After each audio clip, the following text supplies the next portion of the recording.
좋은 친구들입니다. 별로 할 게 없는 사업 중에 탑5 안에 들어갈 사업이 성인용품 사업이 아닐까라는 생각을 아주 오래전부터 하고 있습니다. 이 사업의 큰 장점 중 하나가 진상도 별로 없어요. 다른 사업의 진상에 비하면 이 사업에서 나오는 진상은 진상도 아닙니다. 비싼 제품은 수십만 원 하는데 AS도 안 돼요.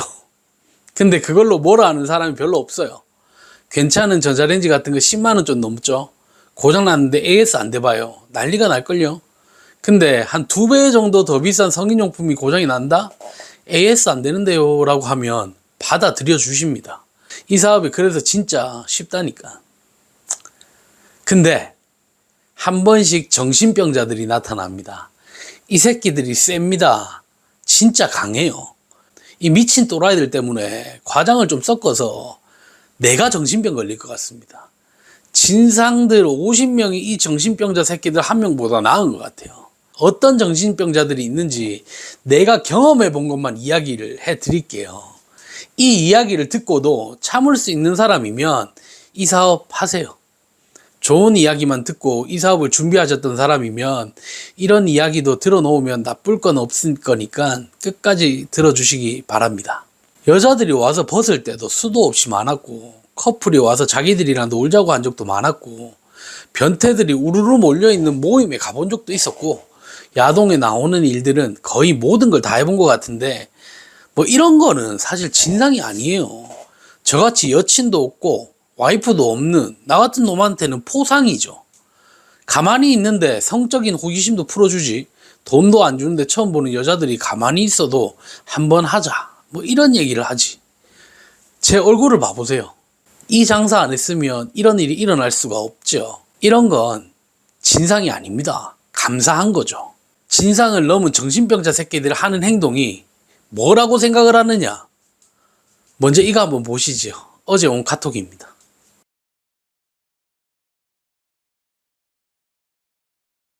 이번에 온 카톡은 입에 담기도 싫은데 자기 누나라고 돼 있죠.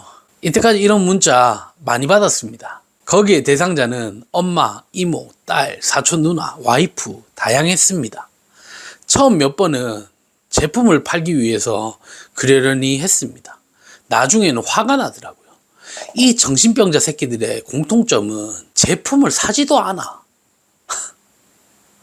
그게 진짜 열받아요. 이 새끼들은 그냥 자기의 상상을 배설하는 곳을 찾아요. 이런 상상을 자기 지인들한테 이야기를 할 겁니까? 어디에 하겠어요? 인터넷에 이런 새끼들이 모여서 글 적고 하는 곳이 있었어요. 지금도 있는지 없는지 관심도 없고 보고 싶지도 않지만 과거에는 분명히 있었습니다. 글 적고 댓글을 보면서 자기 혼자 만족을 하고 흥분을 하고, 그것도 지겨워지면 우리 같은 사람들을 찾아서 이 새끼들은 이런 장사를 하니까 자기 이야기를 받아줄 거라는 생각을 하는 건지, 잊을만 하면 이런 연락이 옵니다. 어제 온 카톡처럼 이야기하는 놈들도 있지만 저를 직접 찾아와서 자기 와이프를 겁탈해 줄 수 없냐라고 하는 새끼도 있었고, 자기 와이프가 벗고 자고 있는데 영상통화로 능욕을 해달라는 놈도 있었습니다. 자기 여자 가족들 방 안에 몰카를 설치해서 찍어 놓은 것들이 있는데 자기 차에서 같이 보고 이야기를 나눌 수 있냐고 했던 새끼도 있고요. 그냥 반인륜적인 것들을 하는 새끼들이 이 사업을 하다 보면 나타납니다. 더 심한 것도 있었습니다. 근데 그건 진짜 제가 제 입에 담고 싶지도 않아요. 그 사람은 저한테 전화가 왔는데 얼마나 심했으면 제가 듣자마자 쌍욕을 했습니다. 뭐 이런 얘기 들으시면 또 뭐 네가 프로가 아니다, 손님일 수 있는데 받아줘야 된다 라고 생각하는 사람도 있을 건데, 그냥 프로를 안 하고 말지. 진짜 이런 사람들은 좀 아닌 것 같아요. 어제 연락 온 이 새끼를 보면서 제가 느낀 게, 일단은 카톡을 보시면 아시겠지만 네하고 네를 몰라요. 어이랑 아이를 구분을 못해요.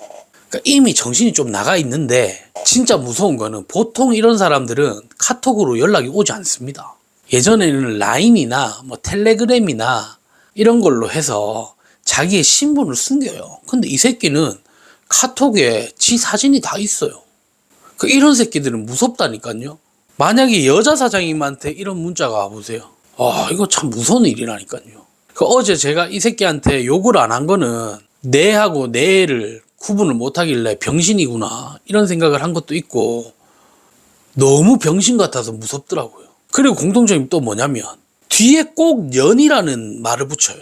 보면 이제 뭐 우리 누나 년, 우리 와이프 년. 왜 이러는지 저도 잘 모르겠어요.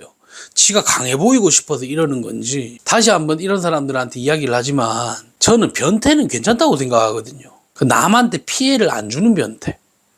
그냥 자기 혼자 즐기는 건 누가 뭐라고 하겠어요. 다 같은 성인인데 자기들끼리 뭐 야한 플레이를 하거나 뭐 하는 거는 동의하에 한다고 하면 뭐 그렇게 크게 잘못 있는 겁니까?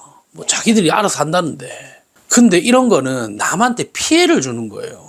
이런 거 보면 와, 제가 정신적으로 좀 이상해지는 것 같다니까요. 어떻게 이런 사람들이 내랑 이야기를 하지? 내가 왜 이 사람들이 이야기를 받아줘야 되지? 이런 생각이 들어요. 그러니까 이런 반인륜적인 걸 하려면 뒤에서 알아서 하고 감옥을 가세요. 저희 같은 이 성인용품 파는 사람들이 이런 사업을 하지만 절대 당신들 같은 삶을 살지는 않는다니까요. 그냥 일일 뿐이에요. 그런 환상에서 좀 벗어나 주시면 감사하겠습니다. 그리고 창업을 준비하시는 분들 이런 일이 발생을 안 하실 것 같죠? 앞서서 말씀드린 뭐 여자가 와서 벗고 뭐 이런 거 저는 미혼이고 여자친구가 없어서 가능한 건데 유부남 사장님들도 뭐 또 유부녀인 사장님들도 이런 일이 일어날 뻔한 적이 있으신 분들도 많을걸요.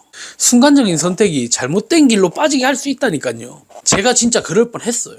그래서 1편은 이까지 하고 2편은 제가 이 사업을 하면서 범죄자를 여러 명 만났는데 그중 임팩트가 컸던 2명이 있습니다.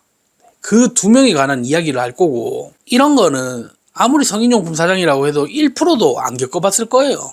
이거는 내 호기심 때문에 발생한 일이기도 하기 때문에 이때까지 이 이야기를 몇 번을 했었는데 그때는 가맹점을 만들어야 된다는 생각에 좀 순화해서 이야기를 했는데 이제는 전부 다 이야기를 해드릴게요. 이 사람들은 모두 다 법의 처벌을 받았기 때문에 이야기를 해도 될 것 같아요.